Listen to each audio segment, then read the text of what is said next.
మరి అమ్మగారు చెప్పిన వాక్య నిమిత్తం దేవుడు ఎంతగానో మరి సేవకురాలు దీవించి ఆశీర్వదించి కాపాడపరిచి లోతైన మర్మాలతో దేవుడు మాట్లాడాలని నడిపించాలి. హృదయపూర్వకంగా మనం చేస్తున్నాం. దేవుడి నామానికి స్తోత్రం. చిన్న ప్రార్థన చేసుకుంటాం. మహాపరిశుద్ధుల ప్రేమగల తండ్రి, దయగల ప్రభువా, గొప్ప దేవ, శక్తిమంతుడ, ఈ నూతన తండ్రి దేవాలకు వందనాలు, స్తోత్రాలు తండ్రి. సంవత్సరం శుభాకాంక్షలు తెలియజేస్తూ ఈ సంవత్సరం అనుమతి కొరకు కాశీ కాపాడిన దేవా నీకు వందనాలు, స్తోత్రాలు. నువ్వు నాతో మాతో మాట్లాడి నా నిమిడలు బలపరిచి నడిపించమని యేసుక్రీస్తు ప్రభు శక్తి గల నామమున అడిగి ప్రార్థిస్తున్నాను తండ్రి. ఆమేన్. కాండంలో ఇప్పుడు చదివారు కదా 5:33లో. అలాగే యెహోషువ గ్రంథము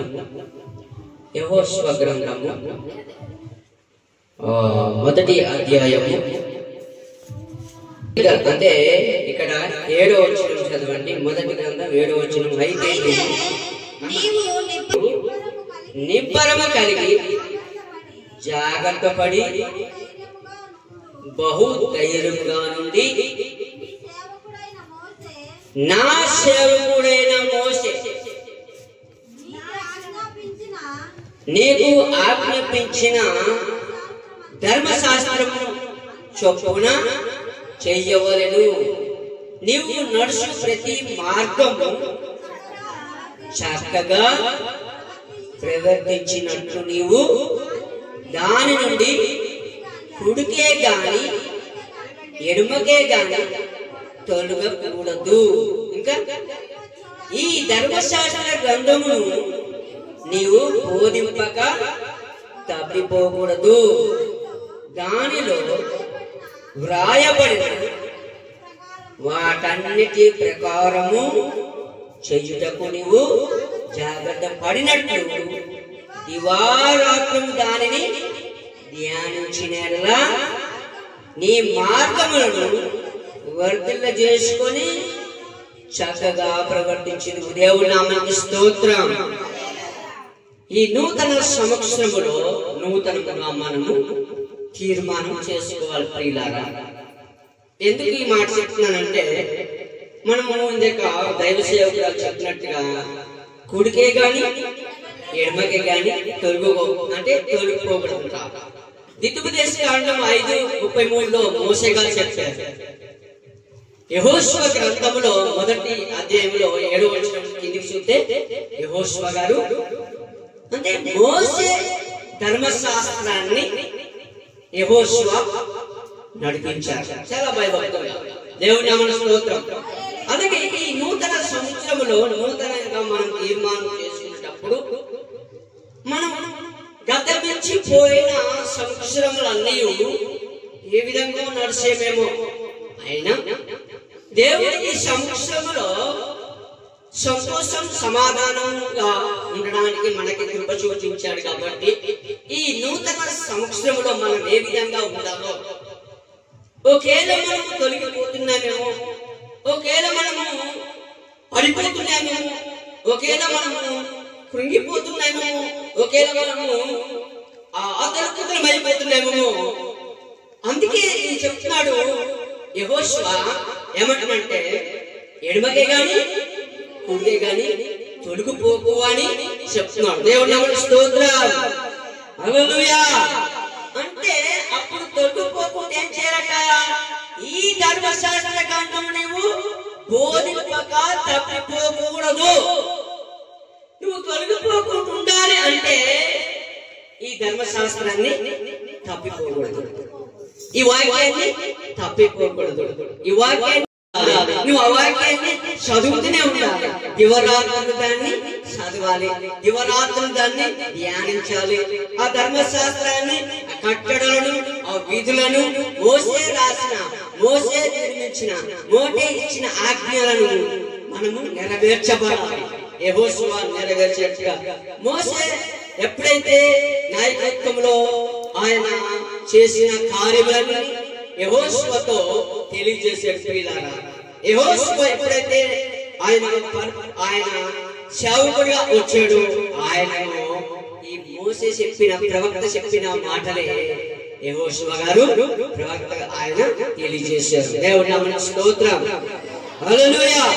అందుకే చూడండి, చూద్దాము ఏమన్నాడంటే, అప్పుడు ఏమన్నాడు, ధర్మశాస్త్ర గ్రంథమును నీవు బోధింపగా తప్పిపోకూడదు, దానిలో వ్రాయబడిన వాటన్నిటిని ప్రకారము చేయుటకు నీవు జాగ్రత్త పడినట్లు దివారాత్రులు దాన్ని ధ్యానించుము. దేవుని నామమునకు స్తోత్రం.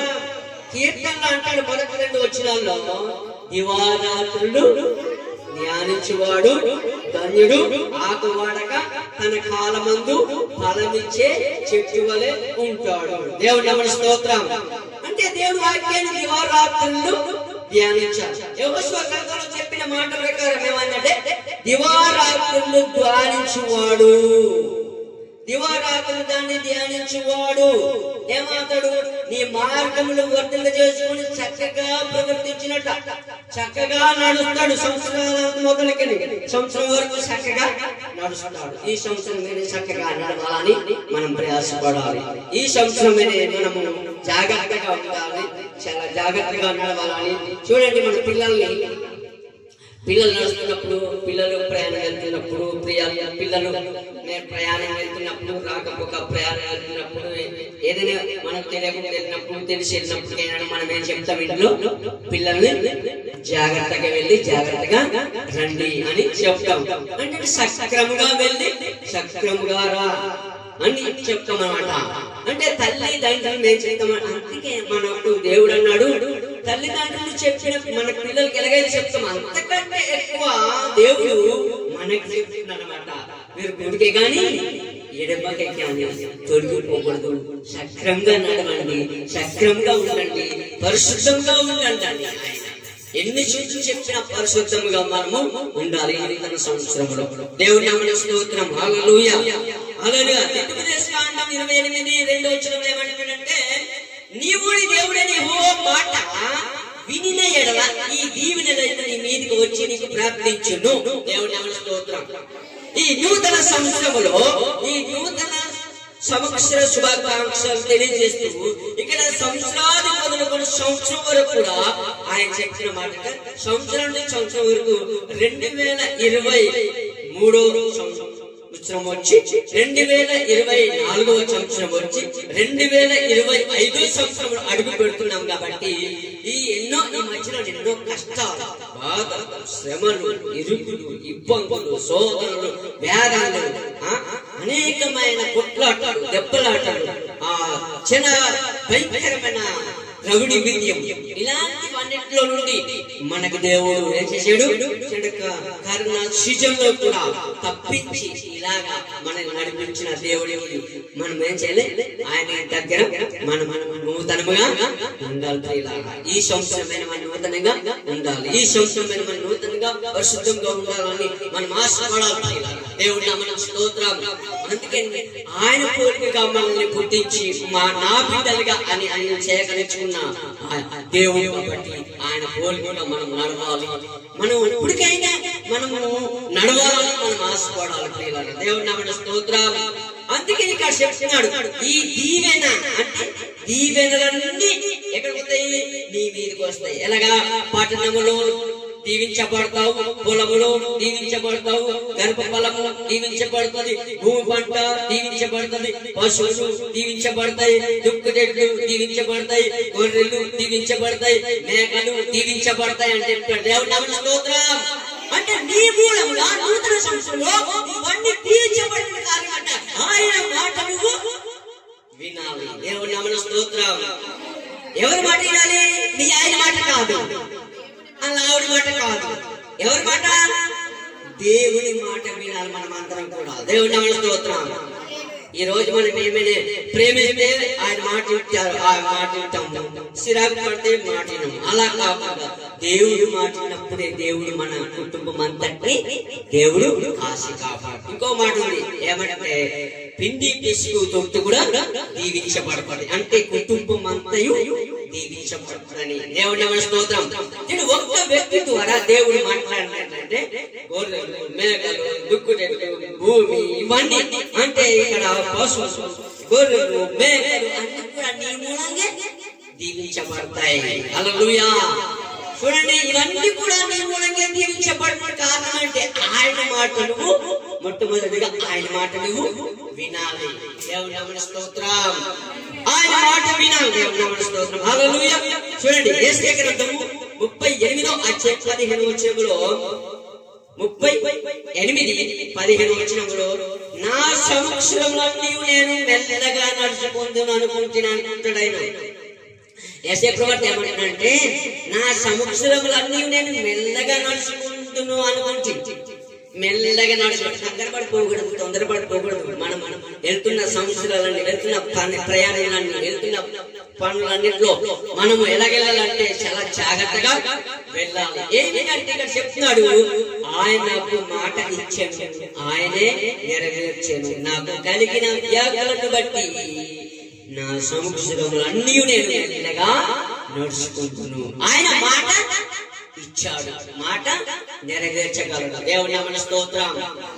మాట ఇచ్చింది ఆయనే. మాట ఇచ్చింది ఆయన, మాట నెరవేర్చింది ఆయనే.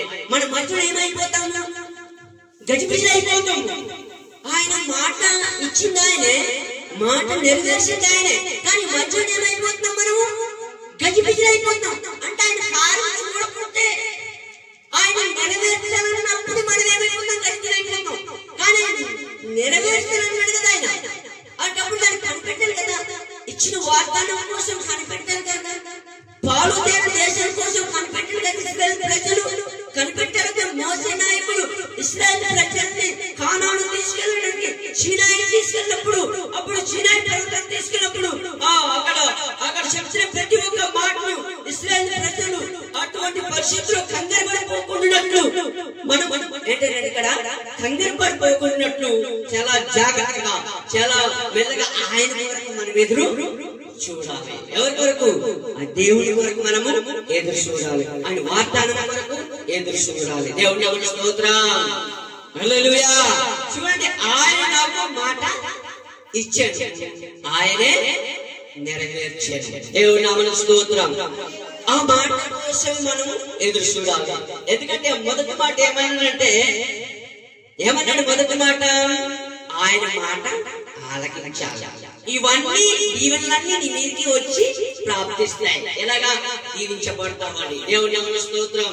ఈ నూతన సంవత్సరంలో నూతనముగా మనం తిరంగా తీర్మానం చేసుకుంటే ఎప్పటికైనా సరే పర్వాలేదు, ఎప్పుడైనా పర్వాలేదు, మనం ఏం చేయాలి? ఈ రాత్రి మనం ఏం చేయాలి? తీర్మానము చేసుకోవాలి. ఉదయం వాగ్దానాల కూడిక.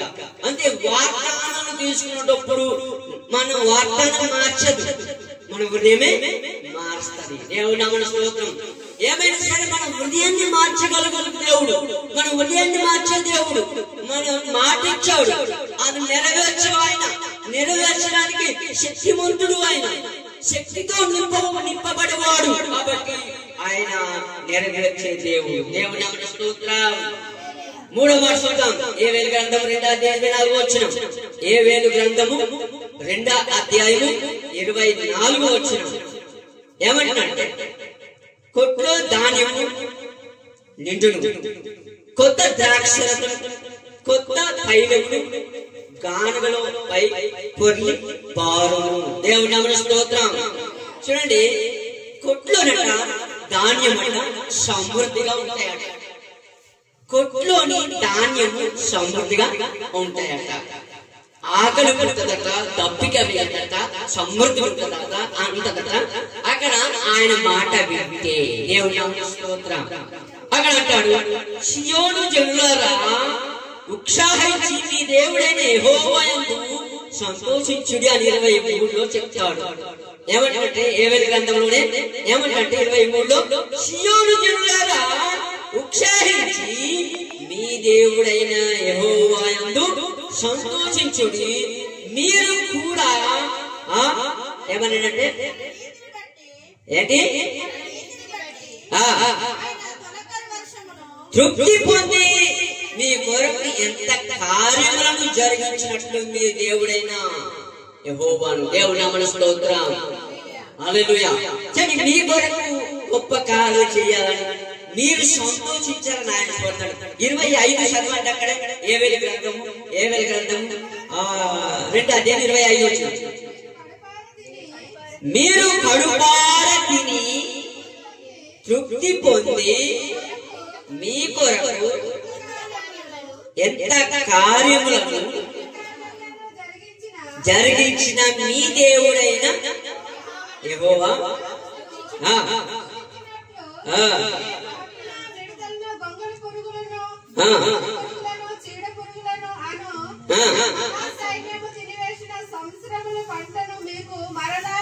ఆమేన్. హల్లెలూయా. ఎవరి మాట వింటే? యెహోవా మాట, దేవుడి మాట వింటే మళ్ళా ఇవన్నీ పొల్లైపోయినా, ఇవన్నీ పతనమైపోయినా, నీకు ఎటువంటి పరిస్థితుల్లో కరువు లేకుండా నిన్ను సమృద్ధిగా పెంచి నిన్ను సంతోషంగా ఉంచి మళ్ళీ అదే ఈ పంట నాశనమైపోయినప్పటికైనా మరలా నీకు 2 అంతులు ఫలంని పంటను నీకు కూర్చుకుందువు. దేవుని నామమున స్తోత్రం. కూర్చుకుందువు అని ఆయన చెప్తున్నాడు. ఎప్పుడు? ఆయన మాట వినేటప్పుడు, ఆయన మాట ఆలకించినప్పుడు, ఆయన మాట చెవులు రింగుమన్నప్పుడు. దేవుని నామమున స్తోత్రం. హల్లెలూయా. అయితే ఇక్కడ చెప్పిన కొట్లో ధాన్యముతో నిండును, కొత్త ద్రాక్షరసము, కొత్త తైలము ఏమైంది? నిండు పొర్లి పారుట. దేవుని నామమున స్తోత్రం. పొంగి పొంగి పొంగి పొర్లిపోయింది, నిండి పొంగిపోయింది, నిండిపోయింది నా యేసయ్య ప్రేమ. దేవుని నామమున స్తోత్రం. నిండి పొంగి పొంగి పొర్లిపోయిందట దేవుని ఆత్మ. దేవుని నామమున స్తోత్రం. ఆయన మాట వినేటప్పుడు, ఆయన మాట శ్రద్ధగా విని, ఆయన దీవెనలన్నీ, ఆయన ఇచ్చిన దీవెనలన్నీ మనం ఉంచుకున్నప్పుడు, ఆయన నిండైన ఆశీర్వాదాలతో మనకు నింపినప్పుడు, ఆయన శక్తిని బలమును అడిగించే దేవుడు. దేవుడి నామమునకు స్తోత్రం. హల్లెలూయా. అయితే చూడండి, సియోను జనులారా ఉత్సాహించి ఏం చేయమంటున్నాడు? నిద్రపోమంటున్నాడా? ఏమంటున్నాడు? ఉత్సాహించి కవ్విందుడా ఎలాగా ఉంటది? పిగిలించిన గెంతులు వేస్తుంది. దేవుని నామమున స్తోత్రం. ఈ సంవత్సరంలో ఇప్పుడు మనం ఏం చేయాలా? సంతోషంతో దేవుని వాక్యాన్ని వినాలి, సంతోషంతో దేవుని ఆనందించాలి, సంతోషంతో దేవుని వాక్యాన్ని వినాలి. దేవుని నామమున స్తోత్రం. హల్లెలూయా. హల్లెలూయా. హల్లెలూయా. అయితే 2వ దినవృత్తాంతములో కూడా 16:9 తన ఎడల యథార్థ హృదయము గల వారిని బలపరచుటకై యెహోవా కనుదృష్టి లోకమంతటా సంచారం చేయుచున్నది. దేవుని నామమున స్తోత్రం. చూడండి, ఇక్కడ ఎవరైతే యథార్థంగా ఉంటారో, ఎవరైతే దేవుని మాటలు వింటారో, ఎవరైతే దేవుని ఆరాధిస్తారో, ఎవరైతే దేవుని యందు ఆసక్తి కలిగి ఉంటారో, ఎవరైతే దేవుని మీద ఆనుకొని ఉంటారో, ఆయనని ఏమంటే యథార్థం గల వారి ఎడల బలపరచుటకై యెహోవా కనుదృష్టి లోకమంతటా ఏం చేస్తుందట? సంచారము చేసినారట. చూడండి, మనకు ఒక మంచివాడు కావాలంటే ఏం చేస్తాము? మంచివాడు కావాలి, గ్రామంలో మంచివాడు కావాలి, మంచి వ్యక్తి కావాలంటే ఏం చేస్తాము? ఎవరి పట్టారు తీసుకెళ్తామా? మంచి వ్యక్తి కావాలంటే ఆయన నిలుపుతాము. ఎక్కడెక్కడ నిలుపుతాము? ఇంటింటికి నిలుపుతాము, లేకపోతే గ్రామం అంతా నిలుపుతాం. మంచి కుటుంబంలో కావచ్చు. సంచారం అంటే ఏంటంటే మనం ప్రతి ఒక్క సంచారం చేసి ఎలాంటి వాడు కావాలని, యథార్థమైన వాడు కావాలని సంచారం చేయుచునేనట. మనం ఒక వ్యక్తి మంచి వ్యక్తి కావాలంటే, భూమి మీద ఒక మనిషికి కావాలంటే, ఒక న్యాయం తీర్చాలన్నా, కోర్టులో న్యాయం చక్కగా మంచిగా చెప్పాలన్నా, మంచిగా మాట్లాడాలన్నా, న్యాయం నాకు వాదించాలన్నా మంచి వ్యక్తిని తీసుకెళ్తాం. ఎప్పుడు వెతికి ఆయన ఎలాంటి వాడైతే సరిపోతాడు, ఎలాంటి వాడైతే చక్కగా మాట్లాడతాడు, ఎలాంటి వాడైతే క్రమంగా మాట్లాడతాడు, దాన్ని ఎలాంటి వాడైతే మంచిది చెడ్డది ఎలాగైతే కేటాయిస్తాడు, ఎలాగైతే నా వైపు మళ్ళిస్తాడన్న ఆయన మనం ఏం చేస్తామంటే అలాంటి వారి కోసం తెలుగుతాం. అలాగే దేవుడు కూడా మనల్ని ప్రియులారా నీతి యథార్థవంతుల్ని వెతుకుతున్నాడట. దేవుడు మన స్తోత్రం.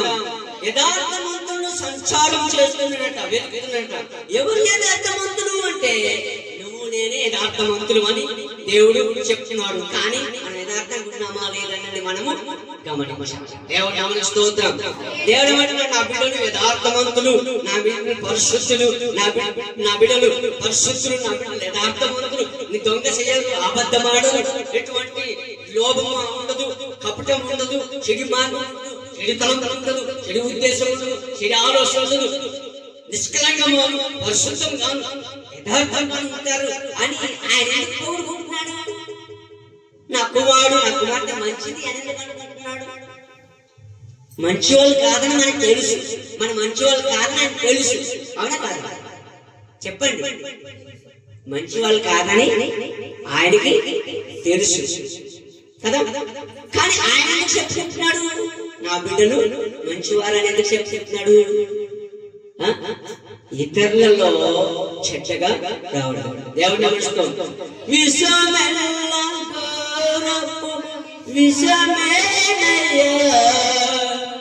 మనిషిగా పుట్టిన సర్పనయ పాపము కడగాములే విషము విషములే మనిషిగా నీవు నన్ను మనిషాబులే ప్రభువా కాసితివి ఇంతకాలం, కాసితివి ఇంతకాలం, కాసితివి ఇంతకాలం. చావైన బ్రతుకైన నీ కొరకే దేవా, చావైన బ్రతుకైన నీ కొరకే దేవా, నీ సాక్షిగా నేను జీవిందునయ్యా, నీ సాక్షిగా నేను జీవిందునయ్యా. ప్రభువా కాచితివి ఇంతకాలం, కాచితివి ఇంతకాలం, కాచితివి ఇంతకాలం. సంవత్సరం నుండి సంవత్సరం వరకు దేవుడు కాసి కాపాడు. దేవుడికి కృతజ్ఞతాస్తుతులు చెప్పాలి.